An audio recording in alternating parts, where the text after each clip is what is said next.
Morning, I am Jason Ellis, and this is Tech Avail News. Today is Monday, March 22nd, and happy Monday. Welcome back to the work week. So let's get into the top headlines from the weekend to know going into your workday today.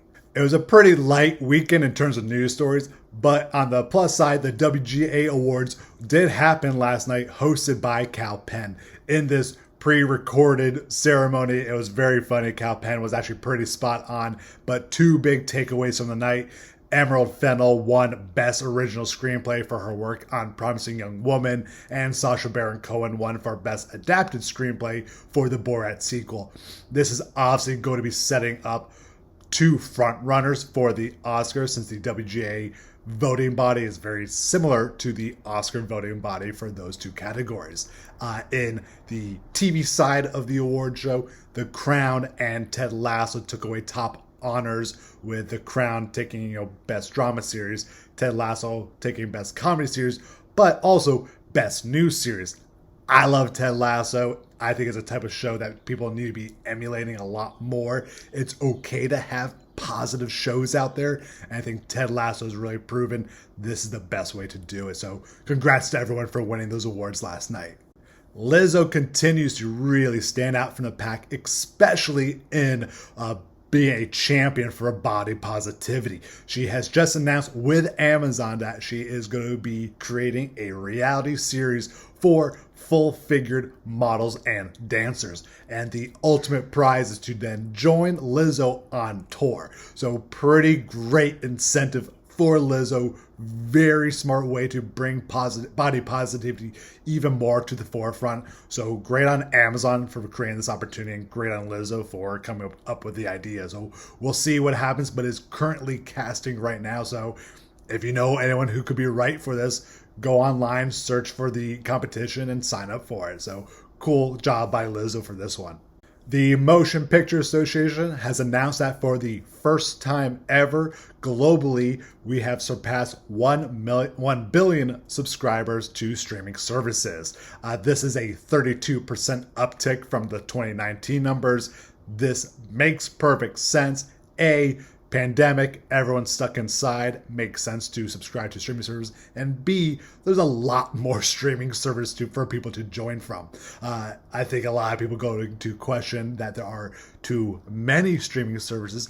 My gut is we're going to start seeing bundles coming out in the next probably few years from cable companies going, hey, here's Disney, Discovery, and Peacock for $15 a month. It's inevitable. It's going to happen. Cable companies need to find new ways. And obviously these numbers are showing that people are even more so gravitating from proper cable service to streaming service. I do dislike when reports like this kind of come out and bash box office numbers. No crap, box offices are down. It's the pandemic. Things were closed. I hate those type of numbers. We're going, but the box office wasn't great. That's a stupid thing to say, unfortunately. Realistically, box office will come back. With the reopenings of movie theaters, already people are streaming back to it at capacity. So to say that the box office is a little bit in flux, duh. We're going to see most likely in the next year when reopenings start to really become more comfortable, more safe. Do I know the box office will come back to normal? I don't. But I do think people are ready to go see these movies, especially big blockbusters, back in the theater. So great news for the streaming services, but I still think box offices won't be hit as hard as people may be thinking they are. In attachment news, The Boys spinoff continues to announce their young superheroes to the college superhero spinoff of the Boys series. Shane Paul McGee, Amy Carrero, and Maddie Phillips have come on board to join Lizzie Broadway and Jazz Sinclair as our young superheroes. I'm a big fan of Maddie Phillips after watching Teenage Bounty Hunter, which if you haven't seen it, it's a pretty funny series that unfortunately did get canceled on Netflix, but great to see a great young actress, pivot off of a cancellation and to landing a really most likely pivotal role on The Boys spinoff. So great job to Maddie and to Shane and Amy for getting those roles on The Boys spinoff. I feel like every week there's an announcement about Lost City of D. I really hope that this movie is going to hold up to the amount of publicity it's getting. But it has been announced that they have found their villain in Daniel Radcliffe. I announced last week that Divine Joy Randolph joined this movie, but it is going to be headed by Sandra Bullock and Channing Tatum. It sounds funny. It's a Romancing the Stone type of project. I'm just hoping that the amount of publicity that it's getting pre-shooting is going to really do well for it, and I really hope that the story is as strong as people are saying it is. So Daniel Radcliffe as a villain, I think it's actually a pretty funny casting, so we'll see how that comes out. For Disney Plus, McKenna Grace has come on to be one of the leads of their upcoming movie, Crater. This is being described as Stand By Me, essentially on a moon colony. So it's going to be about a boy and his few best friends going on a journey to discover something on the moon. So who knows what it is, but McKenna Grace obviously is a very great young actress. She is 14, but she's already been the lead of several movies. So to see her now take a Disney Plus movie as well is awesome. So we'll see, but those are all of our attachment news so far to go into the week.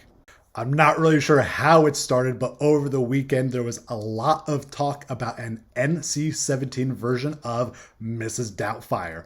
Director Chris Columbus did come out and say, no, that's not true, but that there is an R-rated version. And by R-rated, he means Robin Williams would just keep on improvising almost to the level that, you know what, it's no longer comfortable for a PG-13 audience. So he is saying there's not really a plan to release this, but he is very open to making a making of documentary that would include these R-rated scenes. I would freaking love to see this. I feel like everyone would love to see this. Robin Williams, obviously one of the best legends of comedy and improvising. So just to hear him continue to riff and keep scenes going would be freaking hilarious. So hopefully Columbus decides to do this and we actually can see it come to light. Not that many headlines, but hopefully enough to start your workday. I am Jason Ellis. Please remember to like and subscribe. Have a wonderful Monday, and I'll see you tomorrow morning. See you guys later.